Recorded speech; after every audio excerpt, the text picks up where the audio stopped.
our final game for this week is called the Castle Doctrine. So, what is this game all about? Well, I first found out about this game because it's being featured on Kotaku and some other major outlets. It's a game by indie developer Jason Rohrer. Walker. This is your family. This is your house. It doesn't look like much right now, but here's your vault. When Braid first came out, he's just been sort of making his own games on the sidelines for the last several years. This game, I would describe it as, or how he would describe it as on the website, as a massively multiplayer game of burglary and home defense. And if you were to go to the webpage there, we'll have a link to it in the show notes. Check out the trailer. The trailer is really well done. It will tell you more about the game in 2 minutes than I ever could now. If you can imagine a game, a very low-res 2D top-down game that's a combination of I guess, a roguelike and something like Dungeon Keeper. The concept is it's, the early 90s. You have a family, and you have a house with a vault with money inside the vault. And what you want to do is you want to use the money to defend your home by defensive systems, alarms, booby traps, and whatnot. And you want to do that because other players are going to visit your home and try to steal from you. And you have to do it in such a way that you defend your money, but you also want to not kill your family. It's possible for your family to run afoul of your traps or whatever. So if your family dies, it's game over. If you die as the man or woman of the house, I suppose the game ends as well, and you have to start fresh. And every time you start, you're assigned a new identity. They just randomly generate a name for you, and they randomly generate your family. And so that's the sort of like defense side of the game. And then you can also leave the house and go roaming around and visit other players' houses and try to steal their stuff. So the concept is very interesting. He's somehow managed to blend a lot of these hot sort of topics that are going on in games right now and put them together into a really compelling package. And he's also got a really interesting model. I wouldn't say it's that interesting, but he's been pretty outspoken about how sales are bad for the gaming industry or indie developers in particular, and that's another way of me finding out about this game. Is he had a whole spiel on his website about how sales are hurting gamers, and so how he's doing it is he's kind of going the Minecraft route of the game gets more expensive as time goes. So right now he's almost done with the alpha stage of the game. I think it's going to end on the 29th. That's when the Steam launch happens. So that's in a couple days. So for alpha, the game will cost $8. So that's half off the full price of the game. And I think during the Steam launch, which will be the sort of like late alpha, early beta stage, the price will go up to, I think, $12. And then when the game is finally ready for prime time, it's going to go up to full price, $16, and he swears it will never ever go on sale. So you can read all about his views on why he's doing this. It's very interesting, and it really makes you think about the current trend of where we're headed with constant sales, right, on Steam and whatnot. And yeah, I don't know if you guys had a chance to take a look at this and what you guys' thoughts are. But with sales, the more you spend, the more you save. Thank you. Yeah, I totally forgot about that. That's so true, Justin. This looks interesting. I totally got the vibe of. Have you ever heard of a game by Ubisoft called The Mighty Quest for Epic Loot? Mm-hmm. That does sound familiar, yeah.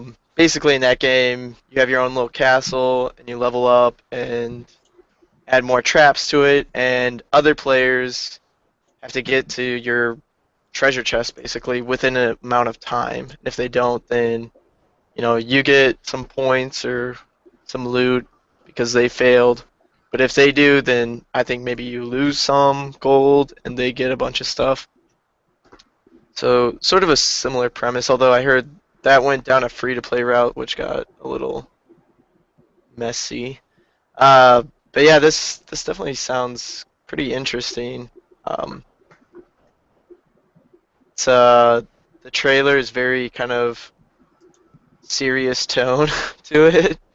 Yeah, It's just like deadpan talk. Um, but I think it works for it. You know, he's trying to give it some sort of uh,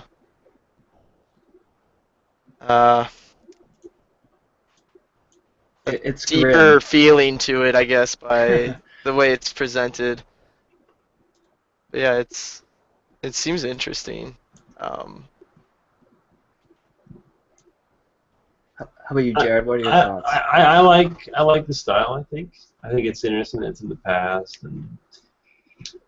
and the idea that this particular uh, game is launching for a very reasonable price, especially during the alpha stage, is something that a couple of other developers I've seen have kind of done, especially before they kind of put it on the service. One thing I do think is interesting that he is advertising the game as having no middleman. Well, that's true currently, but then when he launches it on Steam in a couple of days, you're gonna have to be, most people who are going to be interested in the game are going to be probably want it down from there. So I think it's funny that he's like, going to be cross-platform is something on its own that's fantastic, and I really hope that we see that more.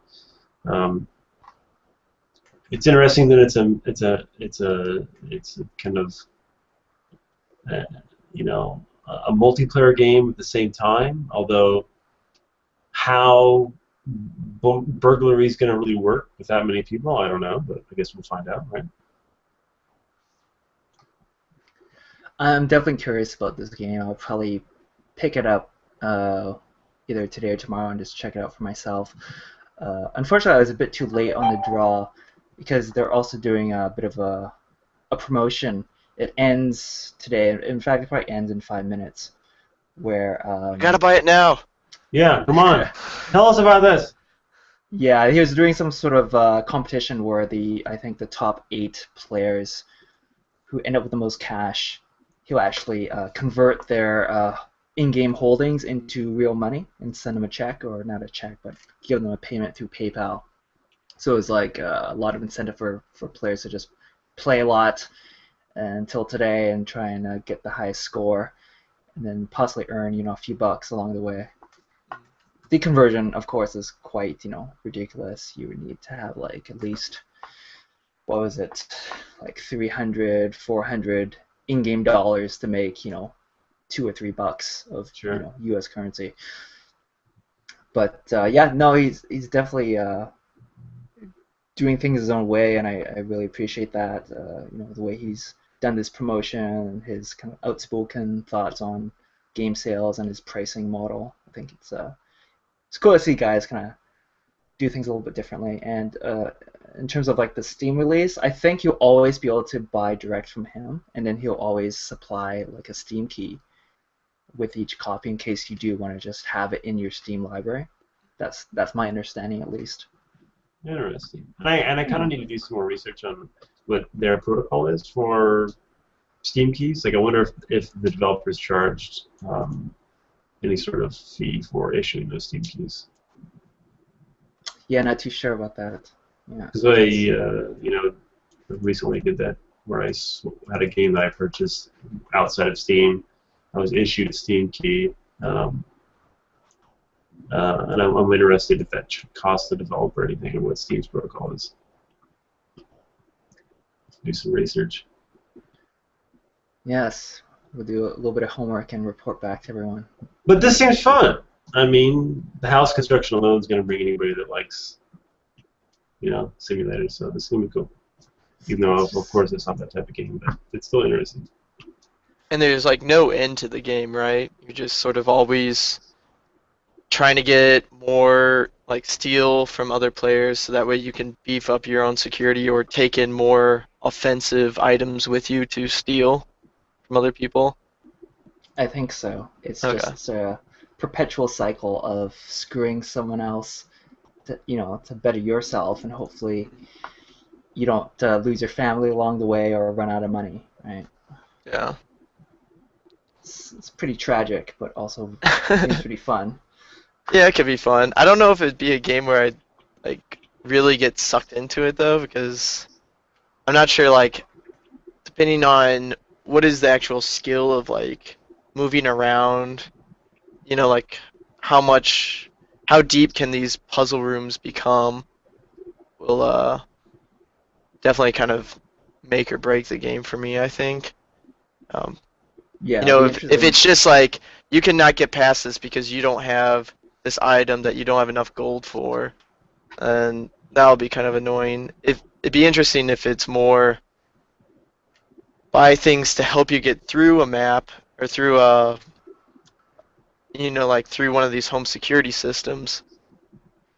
Everything you can buy will help you get through it easier, but is maybe not 100% necessary.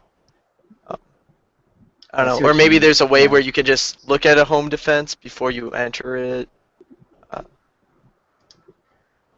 Yeah, the curiosity is gonna get the best of me. I'm definitely gonna try it out tonight or tomorrow, because I am curious to see how quickly someone can grok the systems of building the best home security, and I just can't. That's got to be balanced by the fact that your family will just blindly walk into a trap at some point, and there's no way you can stop it, and that's gonna be game over. But that's got to be frustrating too. So I'm just really curious how he pulls that off. I find the psychology of the whole game pretty interesting. You can't. Games are great at finding a way for you to live out maybe experiences that are impossible to live out in the real world, virtually. So besides that, I think the auctions are cool, especially if they're live. If the auctions are live for like paintings. Oh, the Because painting auctions. Not sure. Because Sure. apparently there's a timer at the bottom that count down to when the prices have dropped, and I think the first person that pays for it or whatever value it's currently at, that painting's gone. I think it's unique. It's pretty interesting. Tricky, interesting. All I see Cool. now is that the inflation has really hit the currency. So 1,028 in-game dollars gets you $1 US. Okay, cool. So he's got some system worked out to prevent people from gaming the system, I guess, for that contest. Cool. So anyway, it's a game to keep our eyes on for sure. I like it. Yeah. Yeah, he's definitely like I like that he's doing these very different style of games.